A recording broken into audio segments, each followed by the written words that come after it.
de la rue du Faubourg Saint-Antoine, de la rue de Côte, à 30 mètres de Mediapart qui est ici, et nous sommes à côté du 151 de la rue du Faubourg Saint-Antoine, et il s'est passé ici un événement historique qui a à voir avec l'histoire de la démocratie en France et qui a aussi à voir avec l'histoire du journalisme. Parce que c'est ici, devant le 151, qu'a eu lieu, que s'est tenu, le 3 décembre 1851, la fameuse barricade, c'est donc, nous sommes au lendemain du coup d'État de Louis-Napoléon, le coup d'État qui assassine la République, et il y a une barricade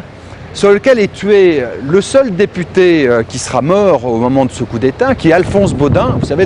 le fameux député, le médecin des pauvres de Nantua, celui qui monte sur la barricade et qui, faisant allusion à l'indemnité journalière des députés, dira « Vous allez voir comment on meurt ici pour 25 francs ». Et il y a un témoin qui passe, qui est témoin de la scène, qui est Pierre Larousse, qui le racontera dans son dictionnaire. Alors, ça a à voir avec l'histoire du journalisme parce que, à l'époque, quand Alphonse Baudin est assassiné par la troupe de Napoléon III, la police met comme condition à la famille de ne pas faire de funérailles publiques pour récupérer le corps. Et donc, pendant plusieurs années, on n'en parle pas. Mais ensuite, dans les années 1860, Alphonse Baudin devient le symbole de la République assassinée. Et donc, beaucoup de républicains commémorent la mort d'Alphonse Baudin. Et notamment, il y a un grand journaliste qui est un petit peu oublié aujourd'hui, qui est Charles de l'Écluse,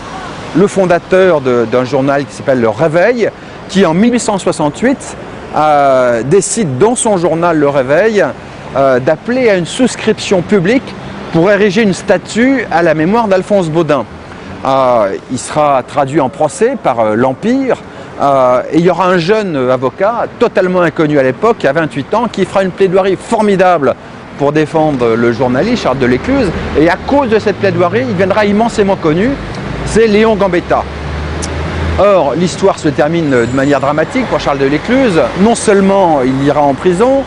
en plus la statue ne sera pas construite tout de suite et il mourra finalement sous la Commune de Paris au moment de la grande répression. Mais alors, finalement, les Républicains gagneront. En 1901, ici même, là où je suis, la fameuse statue d'Alphonse Baudin sera enfin reconstruite. Mais l'histoire malheureusement se termine mal là encore. Sous le régime de Vichy en 1942, le gouvernement de Pétain fait détruire tous les symboles à la mémoire de la République, donc cette statue disparaîtra et voilà, donc la mémoire du combat de Charles de l'Écluse est un petit peu oubliée, puisque